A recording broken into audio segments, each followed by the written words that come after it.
If he did not support Scientology or was hostile to it, he would be declared a suppressive person and Marla would be forbidden to have any contact. At the least he was being handled. As this video shows, Kent Snyder worked regularly and closely with CCHR, actively promoting legislation favorable to them. This bill is not successful, is not passed, then 2 or 3 or 4 years from now, what you're going to find is you're going to find stories of parents who said, why didn't we work harder?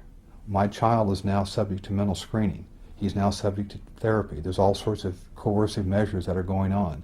So the time is now. Parents need to understand that, and we're going to do everything we can to fight against it. This is important because there is an attempt to rationalize Ron Paul's involvement with CCHR and founding member Dr. Zass as harmless. On the Ron Paul forums, when a supporter points out the Scientology connection, another member tries to spin Zass as a great libertarian who is not a Scientologist nor is sympathetic to Scientology. This is bullshit. CCHR is a branch of Scientology and SZAZS co-founded it. The Church of Scientology would never allow someone they did not control to have that much influence. The CCHR website was registered by Scientologist Amber Smayataki. Most of the board are Scientologists. Zass denies being a Scientologist. A representative writes, sharing this battle does not mean that Dr. Zass supports the unrelated principles and causes of any religious or non-religious organization. This can be true working with most organizations, but as we have shown, Scientology does not work this way. You are either for Scientology or you are against it. Whether SZAZS himself believes in Xenu is irrelevant. What is relevant is Scientology considers Zass non-hostile and therefore successfully handled. Kent Snyder may have something in common with Lisa McPherson. His involvement with the cult might have killed him. Like Zass, Scientology believes in an extreme version of personal responsibility. That disease is a result of body thetans and it is the Scientologists' fault for not trying hard enough to clear them.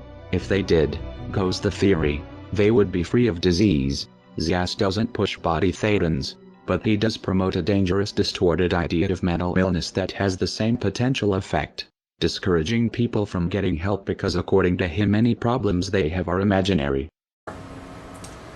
The CCHR was created in 1969. Founded by the Church of Scientology and by famous renegade psychiatrist Dr. Thomas Zass. From day one, most or many of the senior leadership of the CCHR have been Scientologists. And for Zass, and of course this has been taken on big time by Scientology, therefore mental illness is not real illness.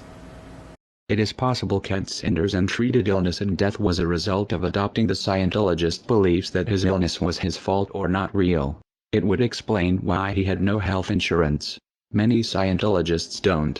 It seems Snyder sincerely believed in Ron Paul's libertarian rhetoric and equally trusted his Scientologist friends, though this ultimately was not in his best interest. A further question arises. How many of Scientology ideas are influencing Ron Paul's campaign for liberty through CCHR and Zass? The Scientology connection to Ron Paul has been noted in a handful of disingenuous threads on the Ron Paul forum.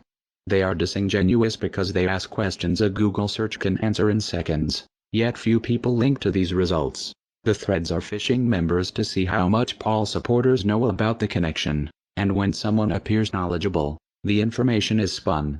In one of these threads Scientologists